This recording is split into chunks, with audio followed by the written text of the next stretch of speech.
Dr. Ruhi is also in. Hi, Dr. Ruhi. Good evening. Hi, good evening.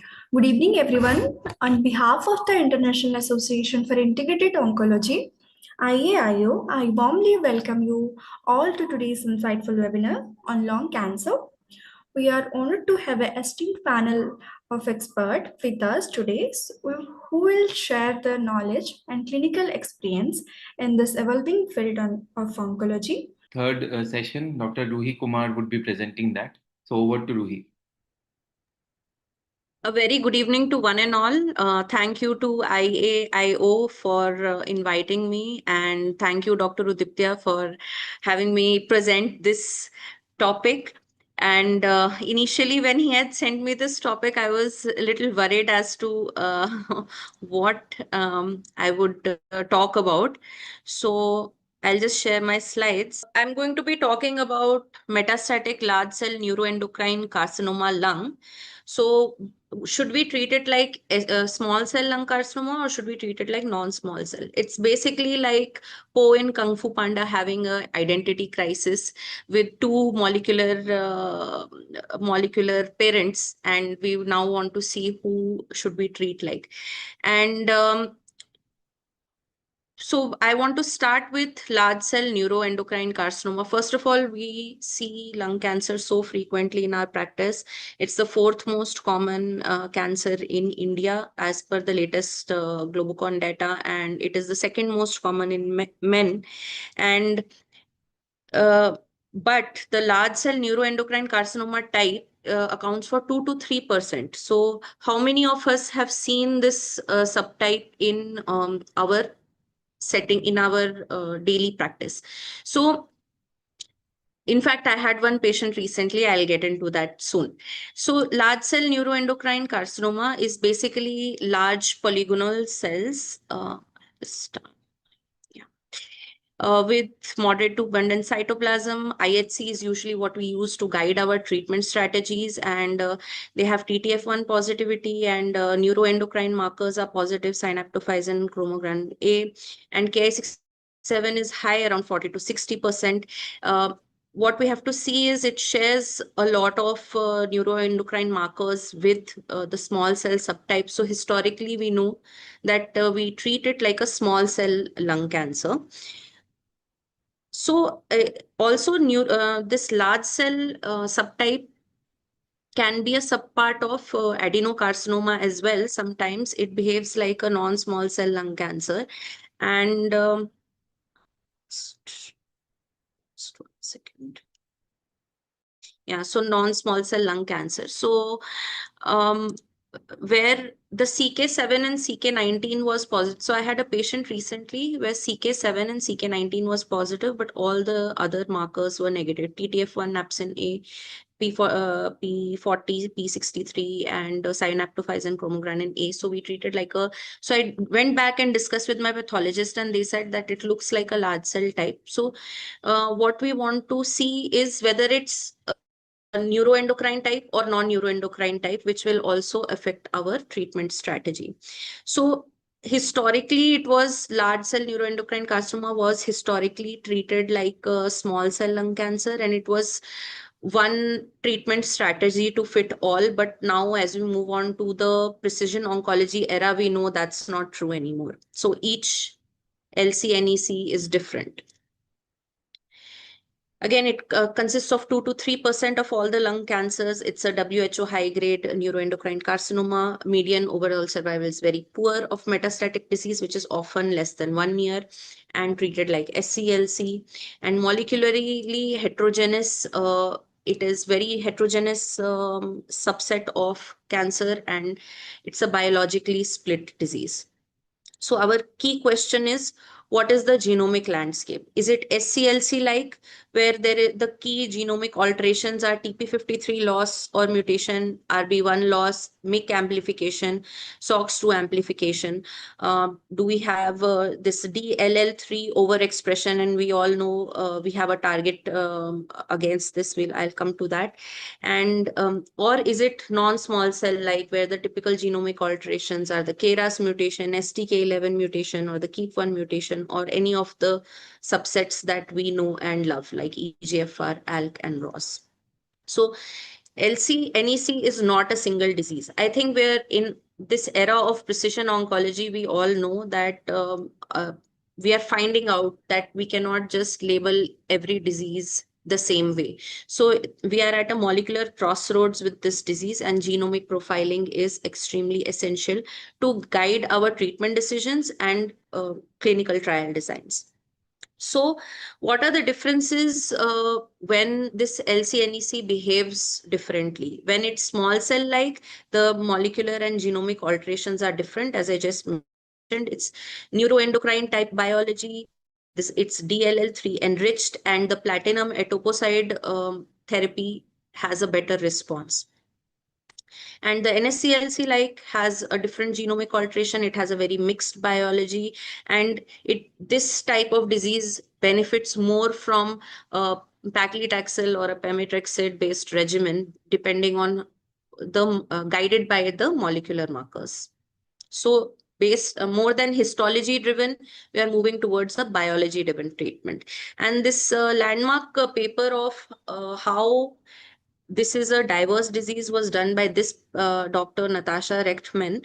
She devised a molecular classification where she said that this is a diverse disease in itself. She is a doctor in MSKCC, where she is working just on this subtype of cancer.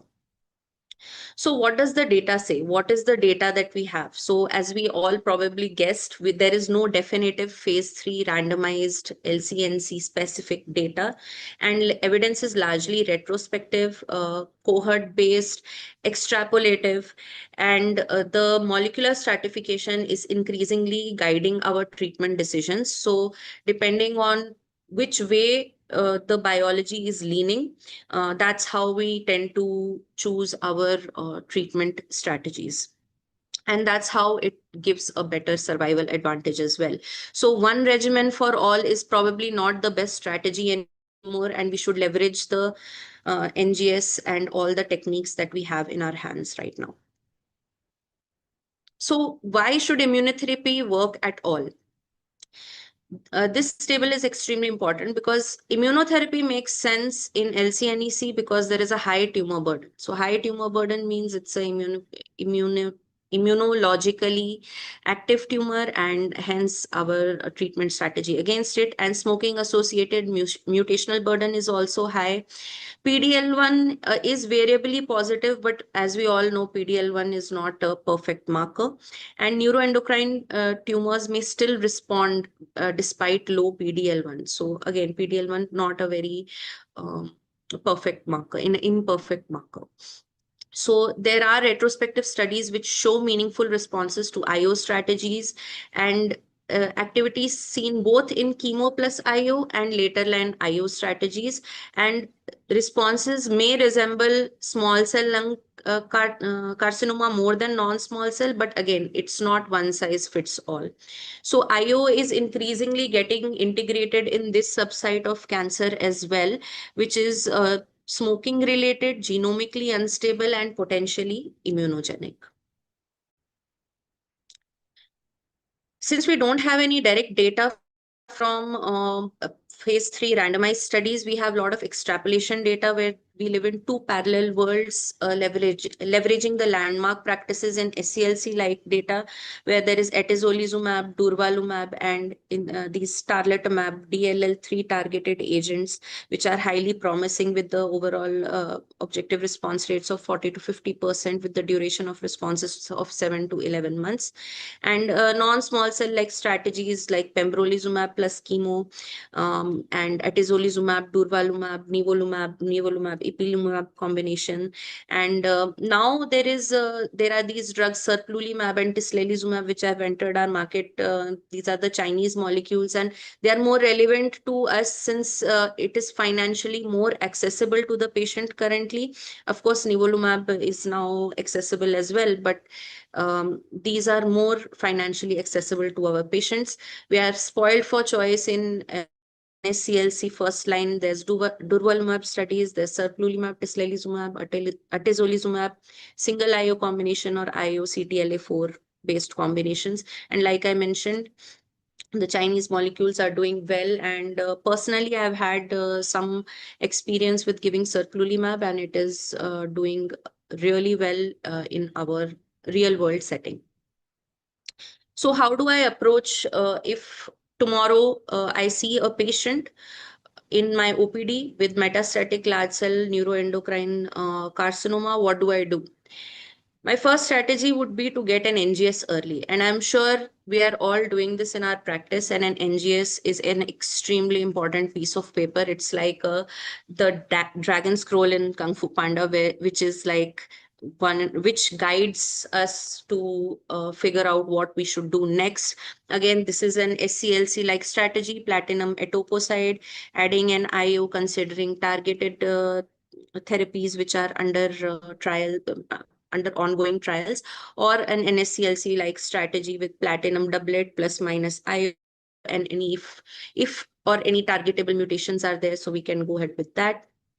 But when the scroll came up empty, and that's usually what happens in our day-to-day practice, where the reports are either non-targetable, or they do not they have a lot of VUS which we don't really know what to do with yet, or if the patient is not financially affordable to do this study. So we take a pragmatic approach and fall back to our SCLC like treating regimen strategies, because we do know they work. We just would prefer to do a precision oncology based approach, which is molecularly driven.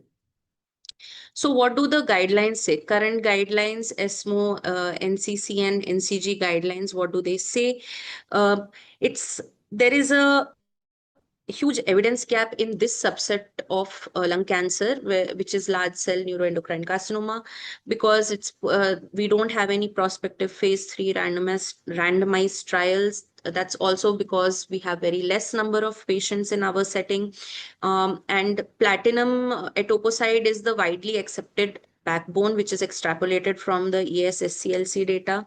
Of course, we are moving towards precision oncology, and we have a lot of extrapolation of data from SCLC and NCLC like data. These are the leading voices in the field: Dr. Natasha Rechtman, who pioneered the molecular classification; Dr. Jared Weiss, he's doing phase 2 trials; and Dr. Alex Drillin, who is also advocating for a molecular driven therapy in this setting. So where is this field going? Where is the future? So I believe we are living in the future in a sense where IO is exceedingly becoming a very important part of our treatment strategy, where we do chemo IO intensifications, maintenance IO strategies, and neuroendocrine targeted therapeutics. These are all under investigation, and this is where our future lies. The emerging strategies are also like tarlatamabs, the bispecific antibody, and the molecularly stratified trials, the basket umbrella trials, which are ongoing, and the IO combination strategies. So should we classify large cell neuroendocrine carcinoma by morphology or by molecular identity? This is also true for all the other cancers and our practice in general, where we are moving towards very specific to the patient type of a treatment approach. And this is the future in LCNEC as well. So these are my take-home points. This is a very molecularly heterogeneous disease, and it's not one size fits all. It's not that all should be treated like SCLC strategy, which we are currently doing. And the molecular, the genomic alterations, they help us decide which paradigm it favors, whether it's an SCLC type or an NSCLC type. And immunotherapy is increasingly important despite the limited prospective data. So this calls for long-term and multi-centric trials, because we have very less number. NGS is the basis on which we are devising our treatment strategies, and it should be considered as early as possible in the metastatic disease. So the question is no longer SCLC or NSCLC, the real question is what biology are we treating? Treat the biology and not the label.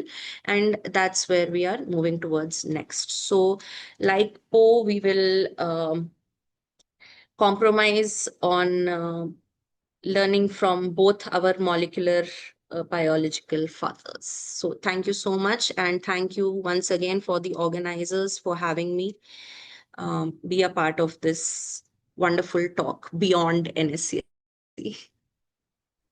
Thank you, Dr. Ruhi. I think nice cartoon and a nice presentation. I think you mentioned about Jared Weiss, and he has done a lot in the Caspian trial and a lot of studies on durvalumab maintenance and everything. Just wanted to discuss with you one thing is that if, for example, it goes towards the left, that means that it goes towards a SCLC type of situation, then would you be interested in doing a PDL1? Because when we go ahead and we see this patient in the clinic, would we at all do a PDL1 in this setting in the present era? So I think that's a very good question actually, but in metastatic setting, upfront we are sending everything simultaneously. So an NGS PDL1 has to be sent as early as possible. In fact, if the patient asks me if what is important, like if I have to send only a few specific markers because I don't have the money to do the entire NGS, so PDL1 is an extremely important marker. And as the data is emerging, there are two sides of the coin. One is that PDL1 is an imperfect marker, and sometimes the treatment IOs are working in NEC type cancers despite low PDL1s. And the other side of it is we don't really know. We are just assuming because the numbers are so small that we don't have enough data to generalize the biology of the disease as of now. Right, right. And one more thing, that when we are talking about LCNEC, I think a broader NGS panel is the most important thing here, because as you mentioned that we are looking at TP53 and RB1 and then STK and all this. So I think nowadays with the new various companies and competition around, I think a broader NGS panel is almost now nearing and becoming cheaper and cheaper. So would you like a broader NGS panel or still stick to actionable mutation panel itself? So that's also a very good question, because now we have like hotspot panels and all these lung specific panels, but a broader NGS panel is always the test of choice. And even for NSCLC, I have attended meetings where like a lot of senior doctors are mentioning that we don't really know whether these are the only hotspot mutations which are relevant in our treatment-driven precision oncology strategies, because there are so many epigenetic regulations, and even the VUS, sometimes when the VAF is really high, we might not know the importance right now, but it is going to help us in the future. So a broader NGS panel is always the test of choice, and that's what I recommend to my patients. If when they ask me to go specifically, then I only try to do strategies where I know that there are target therapies or immunotherapy available which can help treat the disease as well. Otherwise, broad NGS. Great, great. Thank you so much. I think Dr. Vedant has asked about what percentage of LCNEC has actionable mutations. Anyways, LCNEC is 1 to 3%, but you can always take that, yes. Yeah, so actionable mutation, I'm not really sure actually what is the percentage, because like I said, so I had one patient who had this large cell carcinoma, and all the IHC markers were negative. So as you know that we have to decide chemotherapy also based on that, and patient was not affordable for NGS panel, and it would take time. So I discussed with the pathologist and went with, and then they told me that it looks like a large cell type of cancer, and the patient didn't want to do further IHC for synaptophysin chromogranin also. So like this is the real world setting where we are working in. So even if we get 1 or 2 patients, then getting to do an NGS on them and finding out what percentage of markers will be there, I'm sorry, I don't really have the answer to that right now.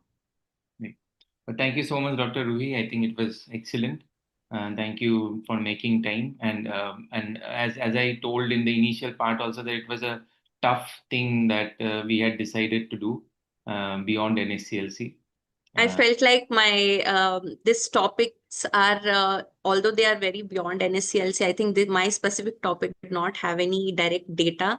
So it was very thought-provoking and challenging. And thank you for always putting me up to the challenge, Dr. Uddiptya. Thank you so much for the invite.